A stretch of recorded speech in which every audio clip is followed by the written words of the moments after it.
Good afternoon, and thank you for this opportunity to present my paper from a distance. I've entitled it Original Sin, Democracy, and Truth, or Why This Retired Professor Continues to Teach Critical Thinking Classes. I will return to the subtitle at the end of my paper. I want to begin with an event in my new home state of New Mexico. No, I'm not talking about UFOs, but rather this man, Couy Griffin, whom you may have heard of because just recently a district court judge in New Mexico ruled that he was unfit to serve in public office because of his role in the January 6th, 2021 assault on the Capitol. Prior to that, he served as a county commissioner in Otero County in southern New Mexico, and the event I'm looking at occurred in June of 2022. In the wake of primary elections in New Mexico, he convinced the two other Republican county commissioners in Otero County to vote not to certify primary election results. And when the New Mexico Supreme Court intervened, two of the three commissioners changed their vote to yes, so the results were certified. But Couy Griffin made it clear he would not vote to certify the election, and his explanation of his no vote is really the focus of my paper. He said, "My no vote is not based on any evidence or facts. It's based on my gut feelings and intuition." Let that sink in a minute because I'm going to come back to it a number of times. My no vote is not based on any evidence or facts. It's based on my gut feelings and intuition. Of course, that's the no vote in terms of certifying the election results. Now, we could simply dismiss this as the statement of another conspiracy theorist, but I think it's an important statement because I think his rejection of the burden of proof, the idea that if you're going to make a claim, you need to provide some sort of evidence, his blatant disregard for evidence in establishing truth, I think clarifies an assumption that informs a variety of current trends, from disinformation to alternative facts and conspiracy theories. If you consider the persistent claims of fraud in the 2020 presidential election, despite failure of plaintiffs in more than 70 lawsuits to provide sufficient evidence that fraud actually occurred, it's evident that those who continue to make these claims do not believe that truth requires evidence. Gut feelings and intuition are sufficient. This rejection of evidence-based truth seems to me to be is to reject a foundation of democracy and is a first step down a path to autocracy. And I say that because the collective and deliberative decision-making processes that are essential to democracy are intended to achieve consensus about the problems that arise from our collective lives. Such consensus is possible only on the presupposition that we share a common world comprised of evidence and facts to which all our truth claims point, and in terms of which our claims are either confirmed or rejected by others. Now, if truth is a matter of gut feelings and intuition, then we are left with irreconcilable and competing visions of the truth, that is, competing values, belief systems, and worldviews. And so the goal of politics then becomes just to get enough like-minded individuals in positions of power who will use the instruments of government to enforce one vision of truth and inevitably silence dissent. And so that seems to me why this rejection of evidence-based truth is the first step down a path toward autocracy. But there are, you can find an abundance of more insightful commentary than that I have to offer about the threats to democracy posed by disinformation and conspiracy theories. My question is, can theology shed any light on these developments? And in answering that question, I'm developing a thesis articulated first by Reinhold Niebuhr, of course, one of the greatest or most important theologians, Protestant theologians of the 20th century. This thesis runs throughout his writings, but especially in The Children of Light and the Children of Darkness, a vindication of democracy and critique of its traditional defense. It's a 1944 work, but this thesis is reiterated by Robert Tracy McKenzie in his 2021 book, We the Fallen People. McKenzie is an historian at Wheaton College. His book traces early American political history, starting with the framers of the Constitution and working his way through Jacksonian democracy, with a lot of attention to Alexis de Tocqueville's Democracy in America, a work which was based on Tocqueville's visit to America during the early years of Jackson's presidency. The thesis that these two develop and that I'd like to follow up on in this paper is that they argue that democracy works best or is best understood on the basis of a biblical vision of human nature with its emphasis on original sin. Now, to talk about original sin, I'm following Niebuhr's advice to take biblical language, story, symbols seriously, but not literally. So I'm trying to pose the question: what does it mean if we take original sin seriously? What does it mean for democracy if we take original sin seriously? So, original sin for neither Niebuhr nor McKenzie means that we are totally depraved because we are created in the image of God. We possess the creative freedom to transcend given realities and create new ones. If we were totally depraved, then self-government would be impossible. But original sin asserts that we are persistently inclined to use our creative freedom to rebel against God. This rebellion takes many forms, but the political consequence of it is that unchecked power will always lead to abuse.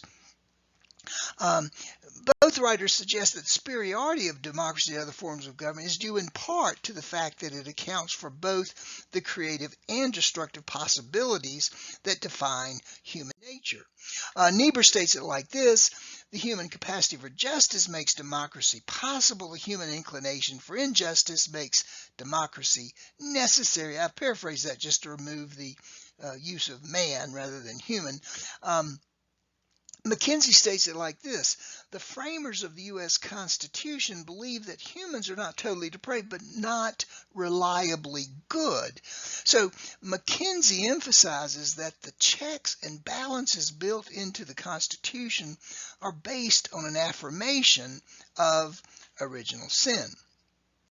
So how do we apply this notion of original sin to the rejection of evidence-based truth? Well, again, following Niebuhr's advice to take biblical language and stories seriously, they're not literally, if we look at Genesis 3, the mythical Adam and Eve rebelled against God when they gave in to the temptation to be like God. Well, what does it mean to be like God? Well, God is described in Genesis as creating by word alone. Let there be light, and there was light. God has the power, in other words, to make reality conform to God's wishes. Now, to say X is true based on my gut feelings and intuition is practically the same thing as saying X is true because I say it is. In other words, it presumes the godlike power to make reality conform what it wants it to be. So those who reject evidence-based truth in the favor of truth based on gut feelings and intuition have, I think, surrendered to this desire, this temptation to be like God. Ignoring the burden of proof is comparable to eating the forbidden fruit. Both are inconvenient limitations on human pride that presumes to be God. Well, what about Genesis 11? Genesis 11 describes human rebellion against God in terms of the desire to build a tower into heaven and make a name for ourselves. These mythic builders expressed the basic human desire to know the world from a godlike perspective. That is, a perspective freed from the limitations of being human. Gut feelings and intuition function as a Tower of Babel that gives privileged access to truth, that dispenses with the need for evidence as required by the rest of us mere mortals. Of course, this access to truth is limited to those who share the same gut feelings and intuition. Now, in the biblical story, God scatters the people and confuses languages. These modern tower builders look to a strong man to impose their vision of truth on others. And who better to do that than somebody who spent his career building towers with his name on it? But think about the law of love versus self-love for a moment. The biblical law of love states that what should be, that we should love God absolutely with our heart, soul, strength, and mind. We should love our neighbor as ourselves, but in a rebellion against God, we are much more inclined to love ourselves and maybe our group as an extension of ourselves more than God, and we love ourselves much more than we love others. Now, the truths that Coy Griffin and allies claimed to know by gut feelings and intuition, whether conspiracy theories or election denial or something else, those truths serve the interest of one group of Americans over against others. Self-love or love of group trumps love of God and others. I generally don't use the word trump, but in this sentence it seemed especially appropriate. The fact that Griffin and many of his allies claim to be doing God's will expresses the oldest and most persistent form of rebellion against God, namely claiming that in pursuing our own selfish interest, we are doing God's will. God becomes nothing more than a prop for our own self-righteousness. Now, it would require another paper to argue this, but I would say there are some liberals who use reason with a capital R, as the prop for their self-righteousness. Now, if we take original sin seriously, again, following Niebuhr, if we take original sin seriously, what does it mean for democracy? Well, McKenzie says democracy works best if we presume that we, the people, are fallen. However, the view that has prevailed in American democracy is just the opposite. He points to Andrew Jackson's statement, "We, the people, are individually good and collectively wise." This view, McKenzie argues, has led to a kind of Manichaean-like dualism that presumes that those who think and look like me are the true people who are good, while others, however we define them, embody evil. Now, if we presume we are fallen people, political differences are not a matter of good versus evil, but varying perspectives on common problems, and that's why the best way to govern ourselves is through the collective, deliberative decision-making processes of democracy. Now, Niebuhr says if we are fallen people, we will have very modest expectations for democracy. He describes democracy as the process of developing proximate solutions to insoluble problems. Note how mundane and practical that definition. He doesn't claim anything sacred or divine about democracy generally, nor about American democracy specifically. He rejects the notion of American exceptionalism as nothing more than a form of group pride.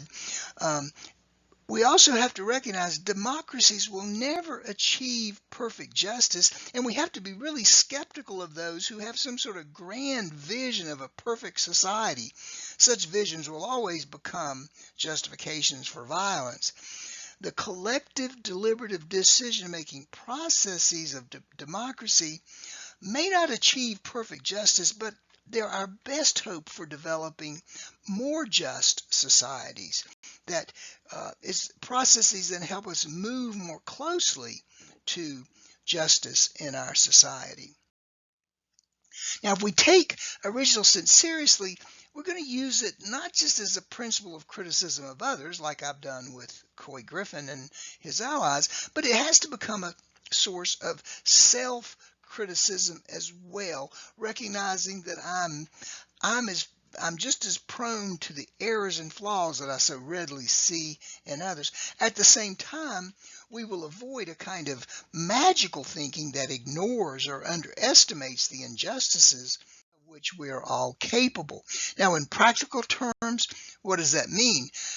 It means I got to resist dehumanizing, vilifying Coy Griffin, but I also cannot be naive about the potential for undermining democracy in the name of selfish interest. What if, instead of a lone county commissioner, we have governors and secretary of states who certify only those votes which they know are correct based on their gut feelings and intuition? And guess what? Those are just happen to be the result of the votes that serve their political interests. So I'm going to do everything I can to support those candidates who at least seem to be committed to democratic principles. But I'm going to avoid claiming that I'm carrying out God's will or saving democracy. I'll readily admit my conclusions are those of a fellow human being, fallen and flawed, making decisions which in my best estimation contribute to the kind of country I want my grandchildren to live in. Certainly others will look at the same evidence and disagree. But the best way we resolve such differences is through dialogue about evidence, not appeals to truths based on gut feelings and intuition, which do nothing but eliminate the possibility of dialogue. But this brings me back to my question, why does this retired professor continue to teach critical thinking classes? Well, I certainly have no illusions about the impact that my teaching is going to have, but it is the opportunity to promote evidence-based truth, and just as important, advocating for the values evidence-based truth inspires. And I'm thinking especially of humility and respect for others. How does evidence-based truth promote these values? Well, at first, it inspires humility because it presupposes that my truths are always incomplete and partial. The only way I make my truths more complete is by gathering, analyzing, and sharing evidence with others. But evidence-based truth also inspires respect for others because it values the presence of others who experience and understand shared evidence from varying perspectives. These multiple perspectives enhance and enlarge our understanding of reality, and hence that's why we must have respect for others. Notice, humility and respect for others are crucial to democratic processes. I don't know that democracy can survive without some modicum, at least, of humility and respect for others. By contrast, truth that's based on gut feelings and intuition eliminates humility. My truth is the truth, and it limits respect to those who share the same gut feelings and intuition. My individual task, though, I think highlights the importance of our collective task in higher education. I'm willing to bet that your institutional mission and strategic plan include eloquent phrases about developing responsible citizens. I suggest we take this goal very seriously.